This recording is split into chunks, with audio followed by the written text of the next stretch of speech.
Smoke filled the air as the wildfire burned unrelentingly, devouring everything in its path with its scorching tentacles. And the menacing crackle of flames reverberated, echoing Charles Montgomery, a prosperous but lonely millionaire, found himself in an unexpected circumstance after briefly traveling into the country for solitude. Escape from the demands of high society, but he found himself encircled by soaring flames with no obvious path out.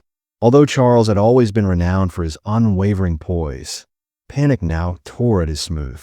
On a small dirt road, the black SUV had stalled, and while trying to get assistance, he had gone farther into the forest. And now that the flames were surrounding him, his once immaculately fitted outfit was. His phone was dead, and he was covered in perspiration and soot, and the sharp smoke made every breath hurt. He staggered across the rough ground, his vision obscured by the thick air and his growing anxiety. A harsh bark cut through the commotion, just as hopelessness was starting to set in. With his heart racing, Charles paused as the sound approached once more, this time accompanied by a rustle in the underbrush. A stray dog with a disheveled golden coat appeared out of the smoky haze. The dog's sharp, perceptive eyes let it bark without hesitation, scurried in Charles's direction, circling him and biting his sleeve as though attempting to guide him. At first, Charles paused. In such a desperate circumstance, what could a stray dog possibly do? However, the dog's perseverance was evident when it pulled at his sleeve. Once more something instructed Charles to follow. Charles staggered through the smoky woods with the dog's help. The dog appeared to know exactly where to go, stopping just to check on Charles before the flames closed in on each side. After what seemed like a lifetime, the forest floor gave way to an open space as the trees started to thin. Clearing, Charles turned to face the dog that was standing there as he came out into the safety of the open air, gasping for air.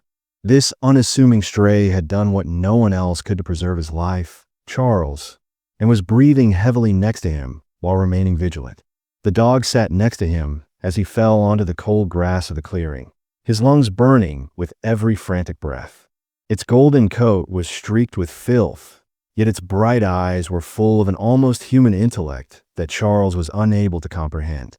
Couldn't help but gaze at the animal, wondering where it had come from and how it had found him.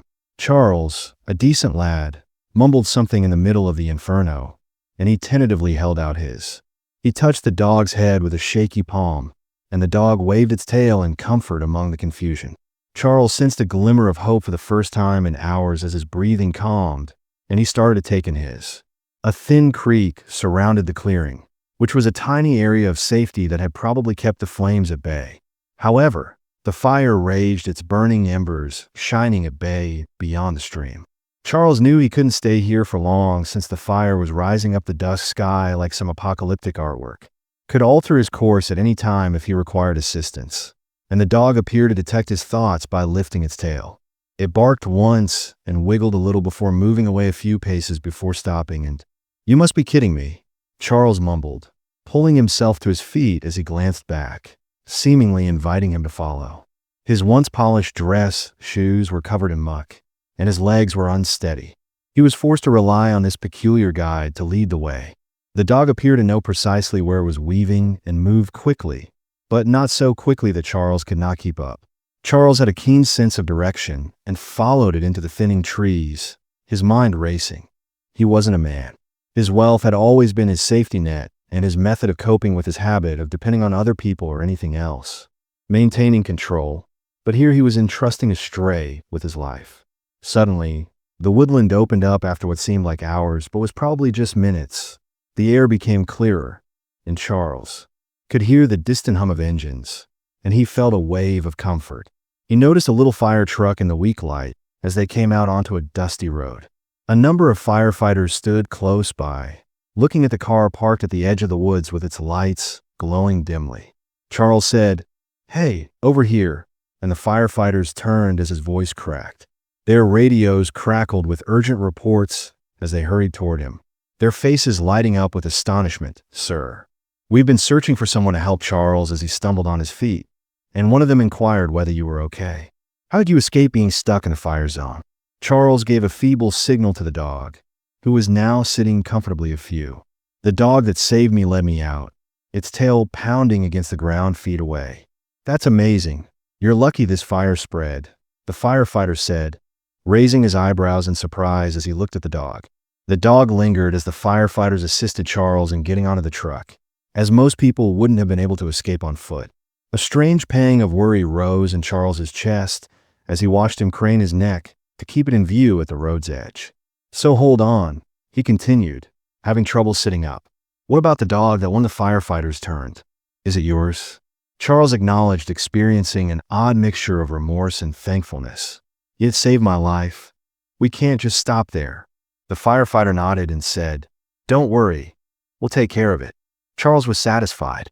He allowed himself to unwind as the truck started to move, and he observed the dog go out into the distance beyond the glass. Charles received oxygen at the fire station, his figure highlighted by the glow of the still-burning forest. Examined by paramedics, but his mind was elsewhere, and he couldn't quit thinking about the dog. Resolve, its bravery, and who could have predicted what may have transpired if it hadn't shown up the following morning following A.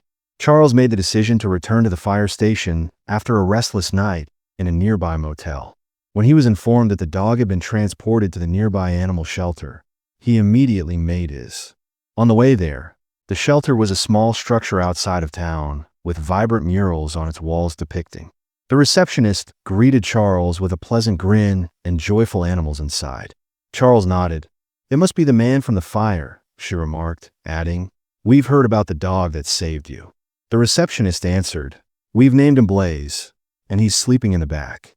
Charles followed her through a number of kennels until they arrived at Blaze's pen, where the dog was lying on a blanket with its head on its shoulders. But when it spotted Charles, its tail waggled wildly and it pushed to its feet. Charles spoke softly, crouching down. "Hey, buddy," with its nose against the bars. "Remember me, huh?" Blaze once let out a happy bark that made Charles smile, which was unusual for him. He turned to the "What happened to him now?" receptionist. "If no one comes forward to claim him, he will be placed." She explained that he was up for adoption, but we could hold him for a while given what he had done. Charles hesitated, his thoughts racing.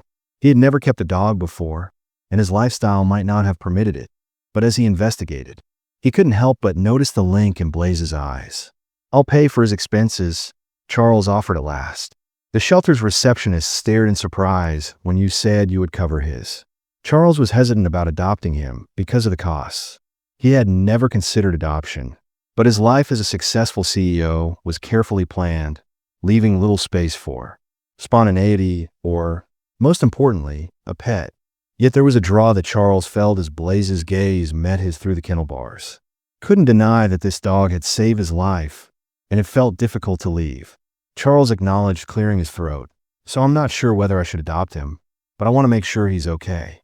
We can add a remark to his file regardless of what the receptionist nodded understood. Charles glanced at Blaze and said, "You're welcome to spend some time with him while he's here, but his expenses are covered." He was now wagging his tail so hard that it swung his whole hind end. "Yes, I would want that." When the receptionist unlocked the kennel door, Blaze's uncontrollable joy exploded forth.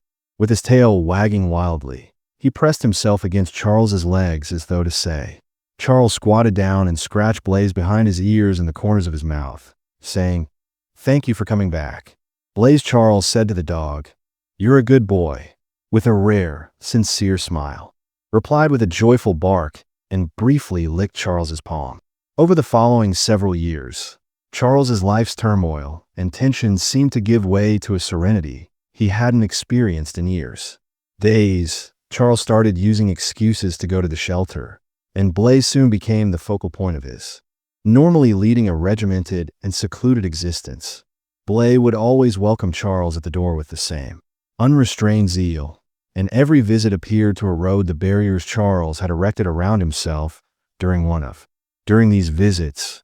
Mr. Whitman, the shelter manager, came up to him holding a clipboard. "We've seen how much Blaze has bonded with you. Have you thought of providing him with a permanent residence?" Charles froze at the thought. "I'm not sure whether I can put pressure on him because I travel and have a busy schedule frequently. Therefore, it would be unfair to him."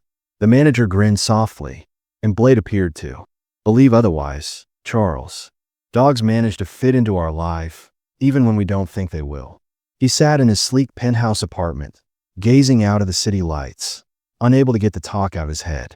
The silence, which had before been consoling, now felt oppressive as his mind returned to burn his devotion, his bravery, and the happiness he brought into Charles's life.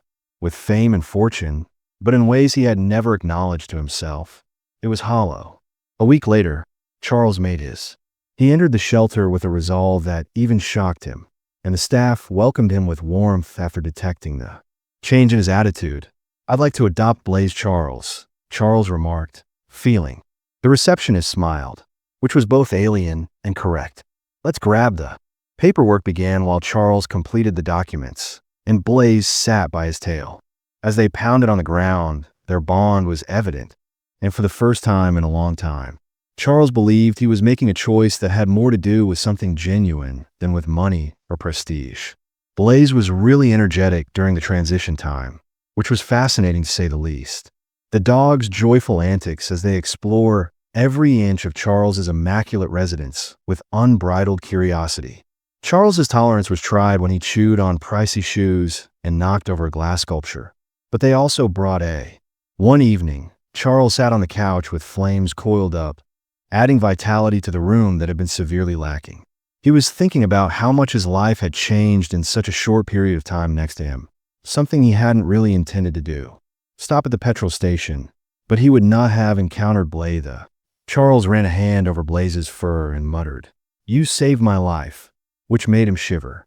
Blaze responded by thumping his tail against the couch, seemingly to indicate that's the plan one morning per week. Something remarkable occurred when Charles was enjoying his coffee after Blaze formally entered his life. "There's a car here for you, Mr. Whitman," a Rolls-Royce Charles, when his doorman buzzed up to his apartment.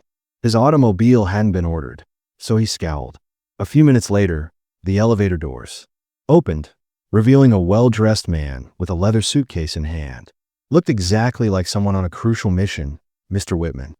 "My name is Alan," he said, holding out his hand. "Jameson, I stands for the late Marcus Sterling Charles's charity." He hadn't heard of Marcus Sterling in years, yet he was one of the richest benefactors in the. "I'm here to bring a message from Mr. Sterling Allen, who is well known in this country for his covert but significant charitable efforts." Charles's eyebrows rose up as he added, "It's about your dog." Blaze Allen nodded in agreement. Mr. Sterling was involved in a rescue and had a special affection for animals. He frequently donated anonymously to shelters. Before his death, Mr. Sterling supported an endeavor because he thought that animals had a special ability to locate the individuals who need them the most, and he thought that those who were brave and compassionate should be rewarded. Charles felt his heart race. Alan handed Charles an envelope after opening his bag, and Mr. Sterling left instructions that if Blaze ever found a permanent home, his new owner would have the resources to keep changing the world. The information within Charles cautiously opened the packet that Alan had given him, his interest growing as he discovered a handwritten letter in an exquisite script written alongside a number of official-looking documents. It has a profound and intimate tone. "Dear Mr. Whitman, if you are reading this, indicates that Blaze has located you and has partially achieved his goal. Long held the view that one of the most potent lessons that animals can impart to us is the relationship between people and animals. Devotion, empathy, and bravery that frequently evade even the greatest. Completed among us Blaze as a component of a unique initiative I developed to save canines with exceptional potential. Each of them has a special talent, and some, like Blaze, are devoted and, though they might not be aware of it, these brave animals find their way to those who are most in need. At the time, I was certain that Blaze had made the right decision to secure both his and your legacy. Therefore, I had established a fund to help. The accompanying paperwork to support his continued care and to enable you to have a more significant influence on other people's lives. List the resources available to you and make good use of them. Keep Mr. Whitman in mind. The greatest richness in life is found in the relationships we create and the lives we touch, not in money. Brought you here for a reason, so have faith in him and have faith in yourself. Warm regards, Marcus Sterling. Charles lowered the letter, his thoughts racing. He believed that Blaze had entered his life by accident. Yet, This letter made it apparent that their meeting had a deeper meaning. He looked down at Bland, who was seated, waving his tail expectantly at his feet. He seemed to be saying, "See, I told you I was special, mister." Drawing his attention back to the documents that describe a trust, Whitman Allen said, "The $5 million fund is intended to be used for charity endeavors with a focus on animal welfare and assisting those who, like you, have shown extraordinary empathy and." Charles blinked $5 million out of charity, and I'm at a loss with words. "Mr. Whitman, the foundation just doesn't need to say anything," Allen grinned. "Request that you carry on the job that Mr. Sterling began by using these materials." Charles, who had based his career on ruthless choices and cunning, was left reeling by the revelation. Unwavering ambition, but now was a chance to achieve something completely new, something significant. But there was a question. Could he fulfill the role Marcus Sterling had in mind for him? That night, Charles sat in his living room with a fire at his side, going over the trust documents. With comprehensive provisions on how the funds could be distributed, the fund was astounding and went beyond just financial considerations. Blay laid his head on Charles's, which served as a pattern for bringing about change. Charles caressed the dog's fur absently, sensing his human's discomfort. His mind racing, he had pursued wealth and power for years, yet everything seemed different in the brief time Blay had been in his life. The emptiness he had long disregarded seemed to clearly visible. Charles made the decision to initiate contact with Allen the following day and requested a meeting. They convened in a sleek conference room to talk about how to activate the trust, but the atmosphere was anything but. As he explained the next stages to Mr. Whitman, corporate Allen's manner was kind and supportive. "This trust is beautiful. According to Allen, its adaptability allows you to sustain already existing shelters, construct new initiatives or programs that integrate community support and animal welfare." Charles nodded. "I want to start by making sure Blaze's shelter has all it needs new, because his mind is already racing with ideas. Facilities, training programs for medical equipment, the works." Allen grinned aristocratically. "Begin." And then Charles halted, looking out the window, and then I believe I want to start something new, like a sanctuary or a location where dogs can find purpose in addition to safety. And perhaps others like me can discover the same thing that night. Charles returned to the shelter with a purpose this time. The staff gave him a warm welcome, and Blay, as usual, sprang up to him with unrestrained joy. But this visit was unique because Charles assembled the group and informed them of the trust, and the room was alive with enthusiasm and appreciation for his ideas to renovate the shelter. One of the volunteers, After the meeting, Charles was approached by a woman named Mia. "Mr. Whitman, I've been working here for years, and we've always." Charles grinned and felt warm as he tried to get Ines to meet him. "What you're doing is going to change everything." "Blaze changed everything for me. I'm simply trying to give back." After Charles left the shelter, I hadn't known in years. He felt a level of clarity that he hadn't had in years that night as Blay trotted joyfully beside him. This wasn't simply about charity. It was about discovering purpose, forming relationships, and producing something enduring. And In the days that followed, Charles immersed himself in the world of the dog who had saved his life.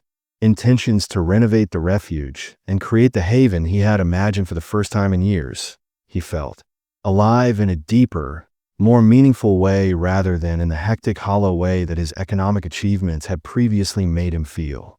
Blay remained by his side the entire time, trotting behind him while he toured the shelter, spoke with contractors, and one morning, when Charles first arrived at the shelter, he brainstormed with the staff.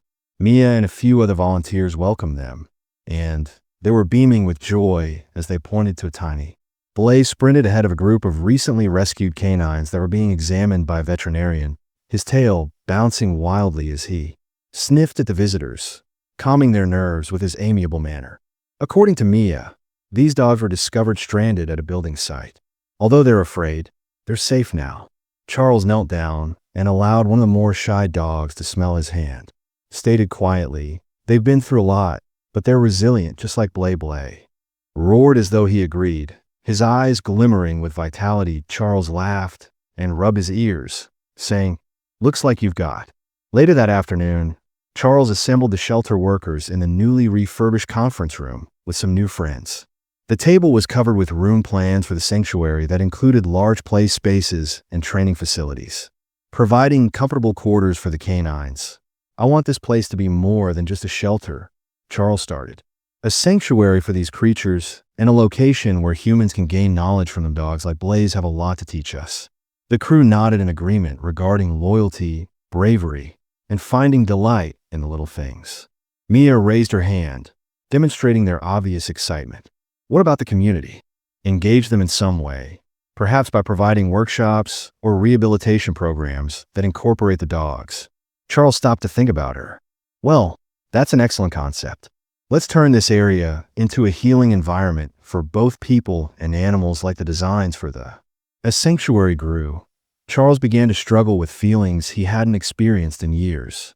At night, he would, with Flame curled up at his feet, he sat in his study and considered the decisions that had led him to this moment.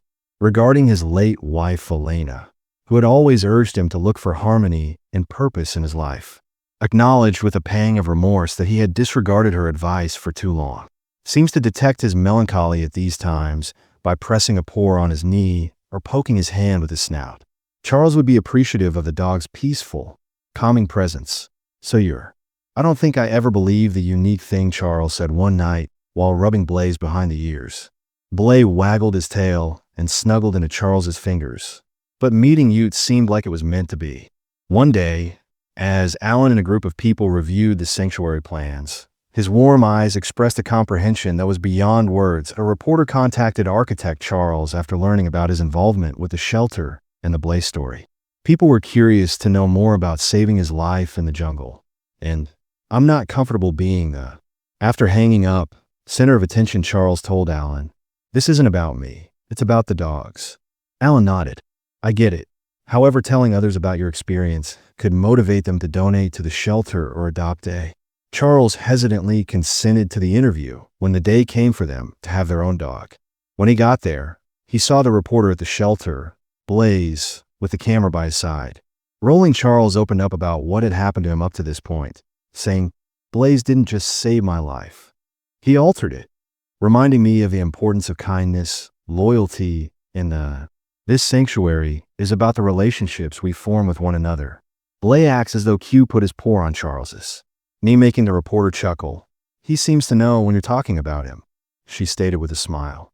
Ruffling Blaze's fur, Charles said that he always knew the interview aired a week ago. Later, as interest in the refuge and the sanctuary project grew, messages and gifts came flooding in. Because to the encouragement of those touched by Charles's tale, families came to the shelter to adopt puppies and volunteers. Charles stood in the shelter's courtyard one beautiful day, stunned by the response to the record-breaking number of people who had signed up.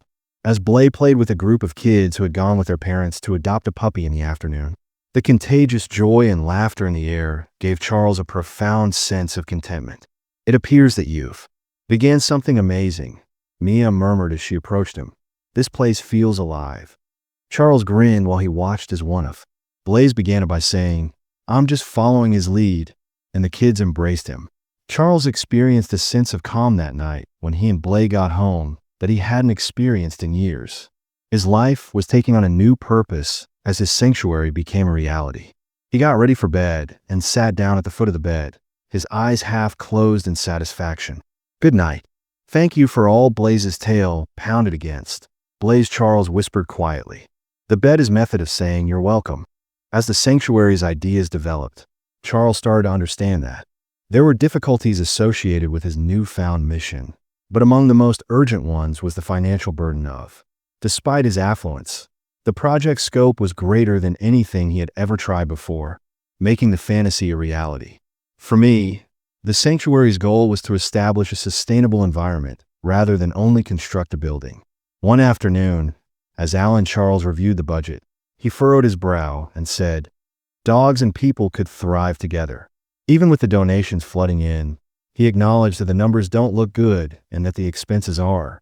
The specialized equipment, property maintenance, and rising permits are all adding up more quickly than we expected. Alan nodded, his face solemn. "We may have to find other sources of finance or reduce some of the plans." Charles reclined in his chair and asked whether he had considered contacting other groups or investors. Taking into account the suggestion, he felt uncomfortable about the thought of bringing outside parties in and wanted the sanctuary to stay loyal to its mission without being influenced by profit-driven goals, I believe. Finally, he stated, "Let's concentrate on what we can accomplish with the resources we have for the time being." Blaze. The media's portrayal of his bravery and the shelter's rehabilitation had made him a local star. People from all around the area visited the shelter to meet the dog that had saved a life, as well as to view the facilities. Ever gregarious and loving, Millionaire's life Blaze seems to relish the attention, wagging his tail and leaning. Mia saw the surge of guests and went up to Charles, wondering what would happen when she saw the hands reaching out to pet him.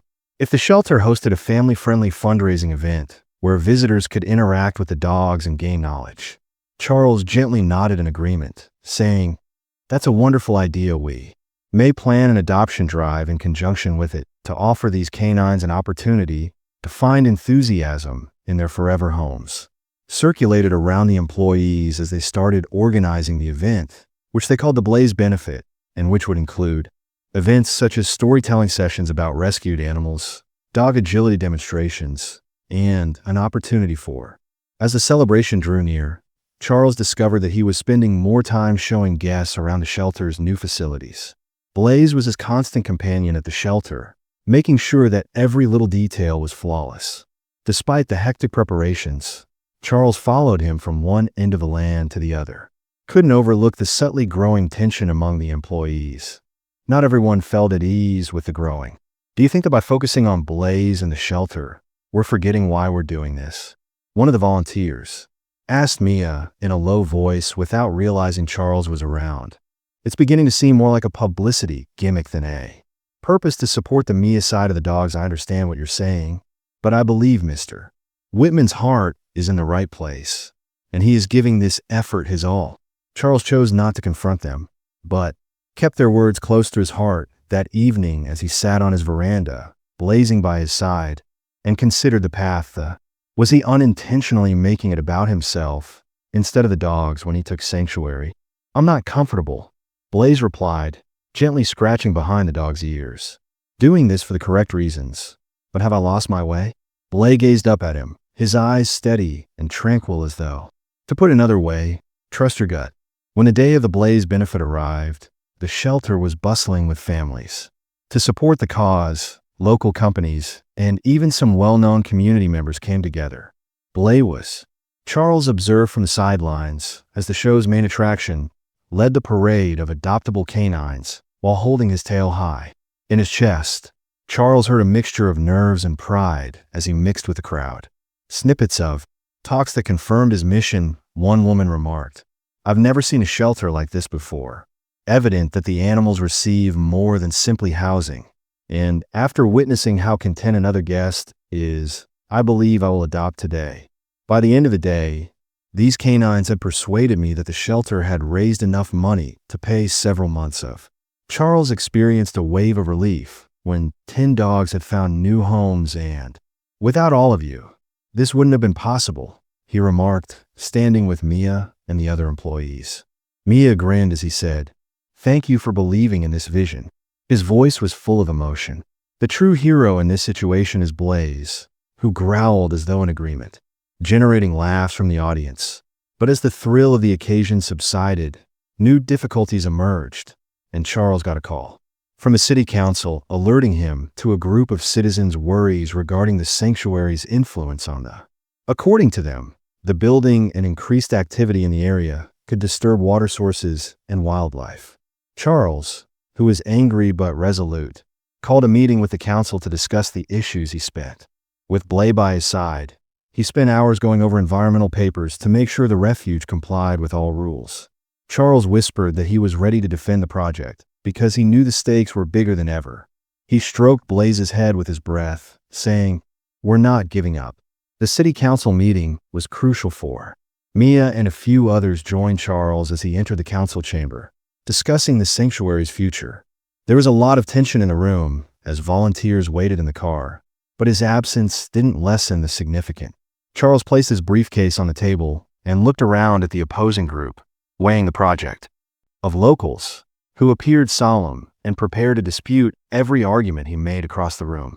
She started her tone by clearing her throat and calling the meeting to order. Mr. Whitman, strong but impartial, we've heard some worries about your sanctuary project, especially its effect on the community and local environment.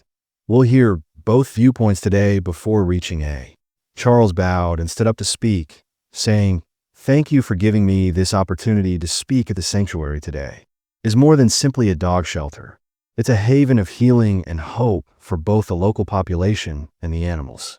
He provided thorough studies from environmental specialists demonstrating that the building complied with all rules and didn't pose a serious risk to nearby wildlife or water supplies. He presented plans for environmentally friendly solar panels and a sustainable water system, among other additions. One of the residents raised her voice sharply with annoyance. "We're not opposed to aiding animals. But what about us? There's more construction and more road noise. Disturbs our lives. It's unfair to put pets before people." Charles felt guilty and moved closer. "I understand your worries, and I want to reassure you that this isn't about picking animals over people," he said, lowering his tone. "Actually, the sanctuary is intended to help both, and we're developing ways to reduce noise disturbance." Rumors about community participation programs, traffic control plans, and construction hours spread around. As the meeting went on, some people in the room were cautiously optimistic, while others were dubious. Mia revealed her story. "I've worked in shelters for years, and I've never seen a project with as much." Blaze, the dog who saved Charles, is evidence that he has the capacity to transform lives. Sprung from nothing, but his courage has motivated countless people. This sanctuary is about more than just keeping dogs. It's about fostering chances for growth, empathy, and connection. Her remarks touched a chord with some guests. A man in the rear of the room stood. "At first, he acknowledged that I wasn't sure, but our family has already improved after my daughter got a dog from their shelter last week. Believe that this initiative may benefit everyone." The discussion went on, with both sides putting forth reasons and counterarguments. Toward the end, the council members looked at each other and discussed in silence in front of the chief councilwoman. "We will let the sanctuary initiative continue for the time being, because we value the enthusiasm and commitment on both sides. There will be a sense of comfort if Mr. Whitman follows more stringent environmental regulations and community input methods." Passed over Charles, but he understood that the triumph was only temporary and that he needed to demonstrate the sanctuary's value by returning to the shelter that night. Charles discovered that action, not just promises. The dog trotted over, waving his tail, realizing that Blay was waiting for him by the gate. Charles mumbled, "Hey boy," as he knelt to rub his aching body. Mia approached Blaze's ears. "So we have our work cut out for us. You handled that well today, Charles," balancing encouragement and tiredness. "I believe we may have won over some hearts." Nodded while surveying the sanctuary grounds. "We must demonstrate this to them in order to gain their favor in a meeting. Place may actually be." Charles dedicated the following weeks to enhancing the sanctuary's operations and renown. He hosted open homes for the community to witness the development made by adoptive families, told skeptics about how their lives had transformed, and helped to foster goodwill among them. One such story came. "I've never felt so loved by a woman named Evelyn, who recently adopted an elderly Labrador retriever named Daisy. I owe this sanctuary for bringing Daisy, who is more than just a pet, to the gathering that had assembled for an open house." Despite the encouraging comments, there was still a break-in when she entered my life. One night at the building site caused the project to be delayed by weeks, which fueled skepticism among the neighborhood and even some employees. Charles, a member, worked diligently over the next few days to investigate and repair the damage. "This isn't only about the sanctuary anymore," he informed me late one night, "that it's about demonstrating that all of this can lead to something positive." Blay remained by his side, no matter how many challenges we faced. His presence served as a stabilizing influence in. One evening, while Charles was going over plans for a communal garden that would involve local schools, he had moments of doubt. Blay put his head on Charles's lap, reminding him of the reason he had embarked on this adventure in the first place. "This is worth fighting for," Charles, the right boy, whispered while petting Blaze's fur. When a local news outlet reported on the refuge the episode featured, it was a turning point. Following Blaze's rescue, the shelter's transformation and the influence on the community created an image of hope and resilience struck a strong chord with viewers, and money poured in. Volunteers nationwide sent twice as many notes of support, and even some of the initial detractors got in touch with provide assistance.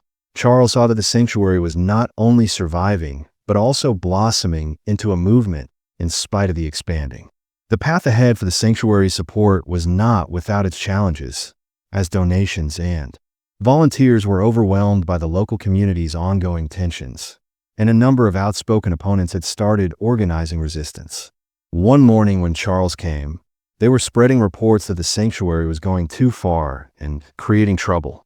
Approached the sanctuary to discover a sizable demonstration gathering at the entrance. A group of locals were holding signs that read, "He felt sick to his stomach at the sight." So Blaze, who was always on guard, let out a low growl as Charles got out his truck and said, "Stay here, boy," quietly. Mia rushed out to greet him, worried, even though his hand remained on the dog's head for a second longer than normal. "They've been here since dawn, and according to her face, it's getting hot.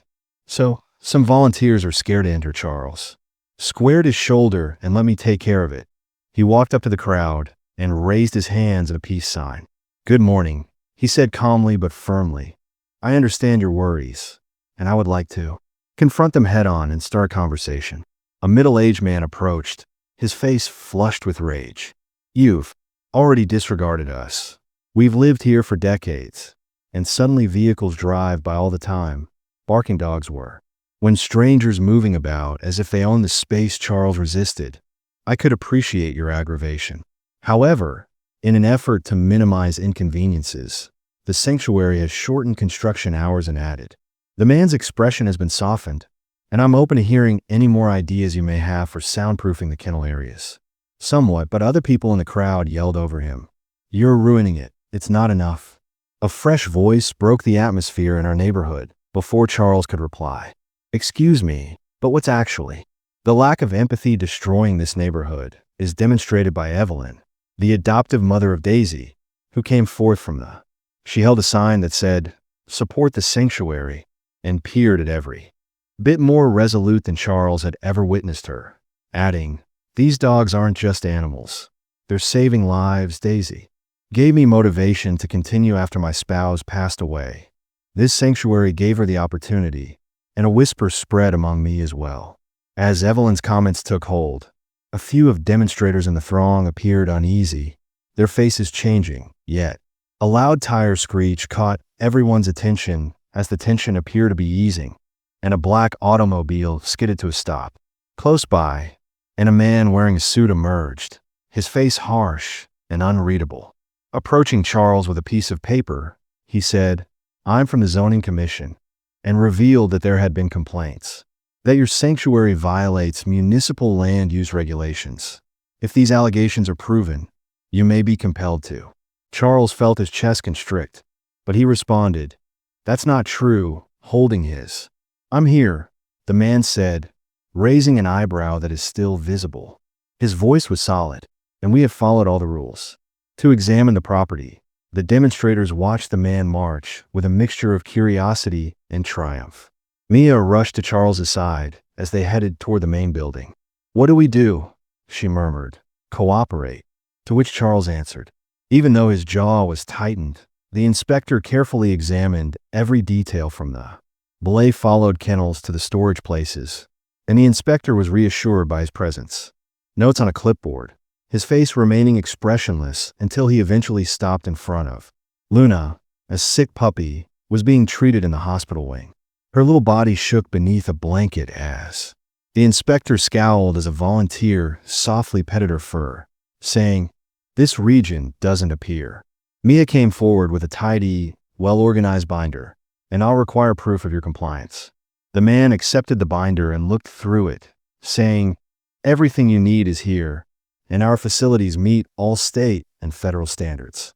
After what seemed like a lifetime, Charles remained silent, and watched his nerves deteriorate with each passing second.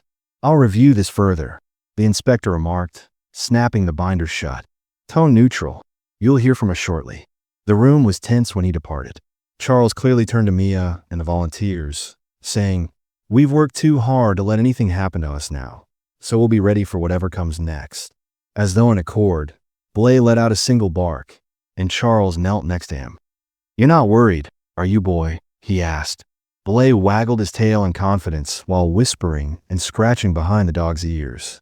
Charles found himself thinking back on the day's events as the sanctuary became quieter that evening.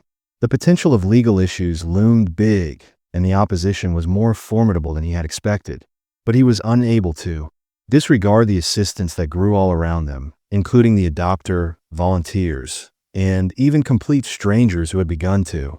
He glanced at Blay, who was curled up by his feet, and rallied behind their cause.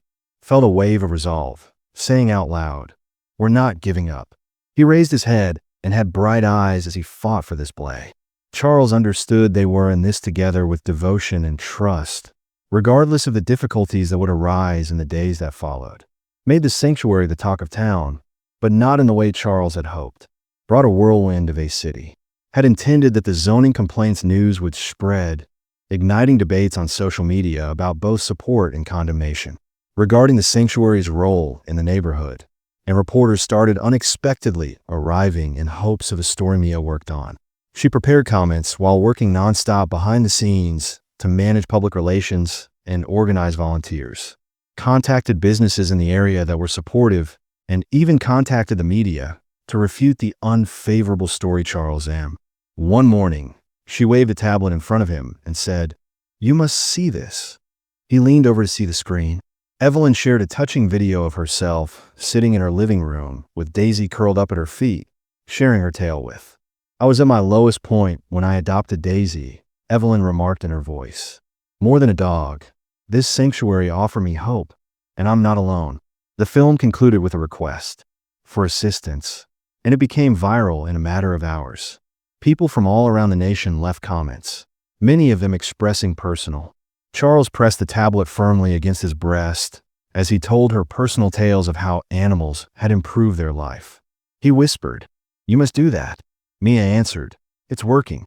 We are receiving offers from attorneys who wish to assist with the zoning issue pro bono, and donations are flooding in." The difficulties were far from over, even with the overwhelming backing. The zoning commission dispatched another inspector. The inspector arrived this time with a list of further protester concerns, and the appearance was greeted with anxious looks from the volunteers, as well as a low growl from Blay, who appeared to sense Charles's stress.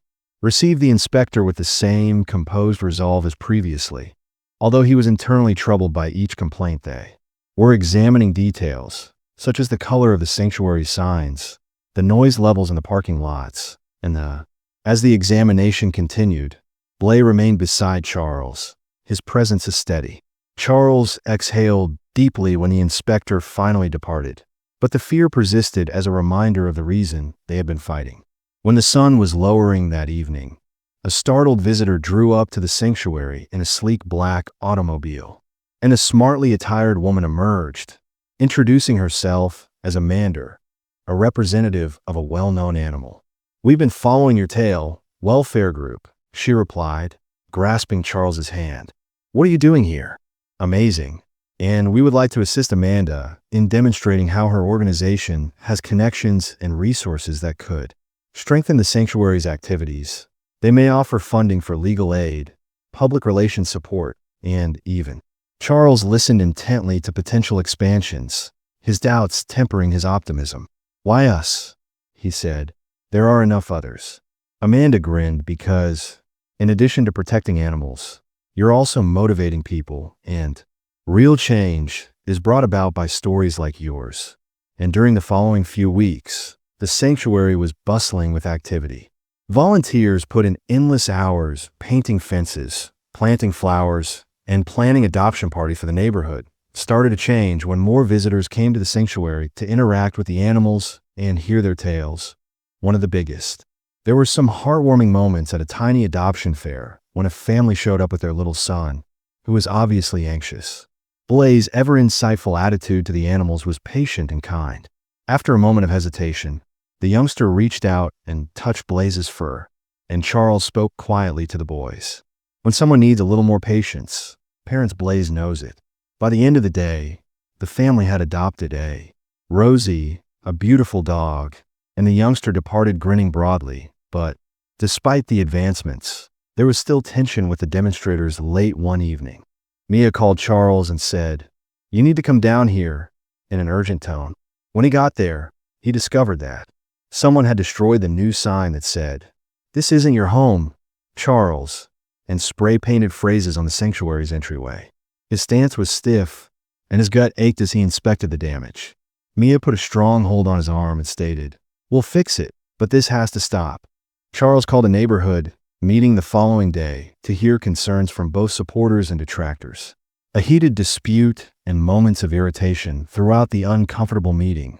But as the hours went by, Evelyn stood up once more and told her tale face to face, with other adopters following, their voices trembling with emotion as they discussed how the sanctuary had a gradual effect on the animosity of the crowd. Charles was one of the final people to receive cautious backing from some detractors at the end of the meeting. The middle-aged man who had spearheaded the demonstration was about to depart, but he stayed close to the gate until his face became unreadable. He went up to Charles and extended his hand, but I was mistaken. He remarked, "You're doing well done, Charles." As the sun rose, he shook his hand and felt the weight on his chest somewhat lessen. "Thank you." Blazing by his side as Charles sat on the porch that evening. The sanctuary was now silent, and the animals. As he got comfortable for the evening, he gazed out at the land, the result of so much love and work, and felt a sense of. He whispered to Blaze, caressing the dog's ears, "Peace, we're not done yet, but we're." Upon arriving, Blau waggled his tail, and his eyes gleamed with unflinching devotion. As a reminder that light would always find its way, they watched together as the first stars arose. Finding a solution to the vandalism incident marked a sea change for the sanctuary and encouraged greater participation from the. While some members of the community came together to support Charles and the animals, others saw it as an opportunity to strengthen their. A public hearing was held by the zoning commission to decide the sanctuary's future in response to criticism and the news. Mia worked nonstop to be ready, saying, "We'll need testimonials," as she paced a little office from the adopter as well as from anybody who can attest to the sanctuary's influence. Charles nodded while reclining. "They'll bring up every grievance they've ever had, so we'll need to be prepared for anything." Mia responded to each of them with heart and facts, demonstrating her steadfast resolve on the day of the hearing. Arrived, the town hall was crowded with supporters sporting Save the Sanctuary shirts, and the mood was electrifying. Charles felt the weight of everyone's attention as he held signs as a smaller group of demonstrators sat in opposition. He entered the room with Blaze strolling boldly beside him, and the zoning commission laid. According to the complaints, there have been more traffic noise disruptions and purported environmental issues. Like a jab, but Charles kept his cool, knowing that Mia would be the. She was the first to represent the sanctuary, and she began by presenting a carefully crafted slideshow that showed before and following adoption animal pictures and testimonies from their new homes. She showcased the sanctuary's community. Ladies and gentlemen, she closed by discussing outreach programs and their function in teaching kids about animal welfare. Sanctuary is about more than just animals. It's also about people and connection. The crowd erupted in applause, and Charles experienced a sense of pride as Evelyn demonstrated compassion and improved our town. She then stepped to the stage with slightly shaking hands, holding a piece of paper that read, "I've lived in this town." She started nearly 40 years ago, and this sanctuary is unlike anything I've ever seen. It's more than simply a location. It's a lifeline. She told her story again, adding specifics about how Daisy's family helped her reestablish contact with her estranged grandchildren. By the time she was done, she murmured, "Is healing," in a voice that broke. How can anyone say this place doesn't belong here? Even though some protesters appeared swayed, the opposition wasn't done yet. The protest leader continued to speak. "We're not against animals," he continued, "but this sanctuary has expanded as well." Calm affirmed, He enumerated grievances over the community being disrupted by his excessive growth, barking in the middle of the night, and said that the sanctuary was drawing outsiders who were unfamiliar with the town's culture. As he spoke, Charles saw Blaze moving next to him, seemingly aware of the tension in the room. At last, it was his turn. He sat quietly at his feet, his hands still, but his heart thumping. Blaze followed him to the podium. Charles started out by emphasizing that this sanctuary had one mission: to give animals a second opportunity. What I didn't realize was, he looked to Evelyn and a few other adopters in the crowd, demonstrating how much it would give individuals a second opportunity. Every vehicle that travels down this road indicates that someone is approaching. If you hear a bark at night, a life has been saved. Make a difference. Charles inhaled deeply while staring at the zoning commissioners. I recognized their worries, and the room was quiet. I'm willing to make changes, but I can't and I won't apologize for attempting to accomplish something decent. Before a roar of applause erupted as the hero concluded, the commissioners said they would. The waiting period seemed to go on forever, and tensions remained high as they deliberated and delivered their judgment in 2 weeks. Charles intensified his attempts to allay the worries throughout that period, adding more soundproofing to lessen traffic. The kennel set up carpooling schemes and even started developing. Blaze became a representation of the sanctuary's community when a plan to establish a small park close by was proposed. Resilience frequently goes with Charles when he visits nearby companies and educational institutions to share their tales of his kind disposition. And the valiant rescue of Charles gained widespread recognition, strengthening support for the. Charles had an unexpected visit from the previous protest leader the day before the ruling. It was the same individual who had. He appeared hesitant as he stood before the hearing. But I've been thinking. He mentioned what you said, and while I acknowledge that this sanctuary has greatly benefited society, I still have some worries. Charles felt a sense of relief and thankfulness. But I want to assist you make it work. Thank you, he added, shaking the. Charles was sitting on the porch with Blazing that evening, watching the sun set, when he felt a man's hand firmly, which signifies more than you can imagine. He scratched Blaze behind the sanctuary, where the animals were peaceful and the air was filled with the soft hum of cicadas. His voice was low, and he said, "No matter what happens tomorrow, we gave it our all." Blaze wagged his tail steadily. The following day's finale would be a choice that might either ensure the sanctuary's survival or endanger all that Charles had worked for. But he felt a calm sense of confidence as he sat there with Flame by his side. On the morning of the decision, he was proud just because they had battled for something worthwhile. Arriving in a state of anxious expectation, Charles hardly slept, his thoughts running. The refuge was alive with possibilities and the typical noises of dogs barking, volunteers conversing, but there was a sense of tension in the air. The zoning commissioners were scheduled to visit the sanctuary today, and Charles was standing on the porch, gazing down the road. In the end, the choice concerned not only zoning permissions, but also the sanctuary's continued existence as the. Charles's heart raced as the first cars entered the driveway, and 5 commissioners emerged with their. As they looked about the property, Mia greeted them with her customary professional demeanor. Taking the clipboard, she continued, "Thank you for coming. Based on the feedback from the hearing, we've made some adjustments. We hope you'll notice the work we've done to solve the issues Charles brought up while trotting next to him. Try and maintain a calm tone," he said. "We'd like to show you around the." Commissioners started their tour by examining the upgraded parking area and the recently soundproof kennels. Mia gave data on adoptions and community, and Charles talked openly about the adjustments they had made. One commissioner's unanticipated high point of the tour was participation. Blaze licked her hand and waved his tail as a middle-aged woman with a stern manner knelt down to pet him. Charles gave me a rare smile as he described how he saved my life in. The woman nodded, her face softening.